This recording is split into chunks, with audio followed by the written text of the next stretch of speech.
It's a Sunday and we're at Sandown Raceway, which can only mean one thing. We're here for another CarAdvice Weekend Warrior track test. But while there is rain forecast for today, we're still excited because today we get to test our very first rear-wheel drive car, the Toyota 86.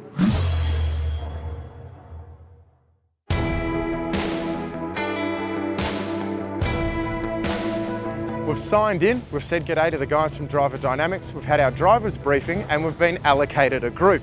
And while there's plenty of cool metal out here, it's time for us to take a closer look at what we brought. Fans love it for its relative lightweight and simplistic nature, while others say it's just never had enough power and that 2-litre naturally aspirated boxer engine tucked under the bonnet is just crying out for a turbo. Sounds to us like we need to settle the argument. Before we do though, I want to show you a couple of very cool motorsport-inspired features of the little 86. First, there's this cool scalloped roof, which means when you've got a helmet on, you've got a little bit more clearance. Next, there's a neat little trick with the headrest that you can actually slide all the way out, flip 180 degrees and slide right back in, which means you don't have a headrest pushing the back of your head forward when you're wearing a helmet. Lastly, with the rear seats folded flat, you can fit 4 full-size wheels in the back. Seriously handy if you want to run some motorsport spec tyres. Anyway, better get those out before we start.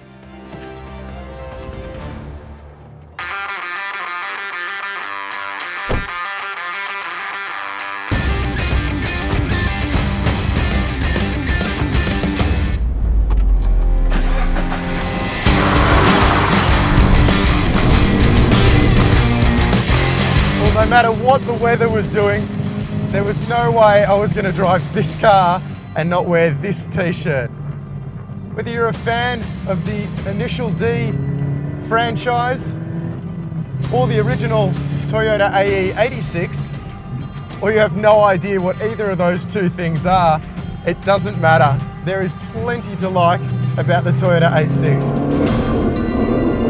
You've got a pretty lightweight chassis, an engine up the front, powering the wheels at the back, but most importantly, you can get in one from just $29,990. Okay, so with 147 kilowatts, 205 Newton meters, and a claimed 0 to 100 time of 7.6 seconds, the 86 isn't going to win many straight line battles.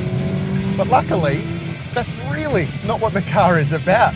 And the more you drive it like this, the more you realise it's about getting the best out of the car with what it has, not getting distracted by big numbers. While the outright performance isn't excellent, the throttle response is pretty phenomenal. First things to grab you about this car though is the steering. It is absolutely phenomenal. It is so sharp and so direct with plenty of feedback. It is a little bit weighty compared to some new cars, but it's so switched on. It's absolutely, without a doubt, one of the best steering systems of any car you can buy, regardless of price. But it sits pretty flat.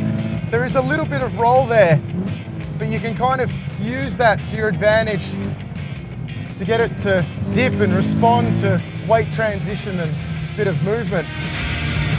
But the brakes, wouldn't say that they're a highlight, but they're still holding up okay. They're quite progressive in how they feel. They just don't feel super bitey, even at this fairly early stage. The tyres too are just starting to move around. They're quite skinny, which was an intentional thing that Toyota did to give the car a little bit of character, maybe help it get its rear end out without having huge numbers. But on track, you're actually wanting for a bit more grip. With a light car that's a little bit underpowered, more grip, especially through the corners, would mean you just can catch up to those cars that might be a little bit quicker in the straights. It's just lacking a little bit of that grip today, but not helped by the conditions too. The 6-speed gearbox is a nice notchy little unit, but the feedback is what this car is about, and it tells you everything that's going on. If there's a wheel spinning, if you're braking a bit too deep, how the chassis is sitting, how much roll you have, everything is just translated to the driver, and it's just an incredibly engaging car to drive. It feels alive in your hands. Down the back straight here at Sandown, that's fourth gear, just shy of 180 k's an hour. And I'll tell you what, especially in these patchy conditions, that's enough for me today.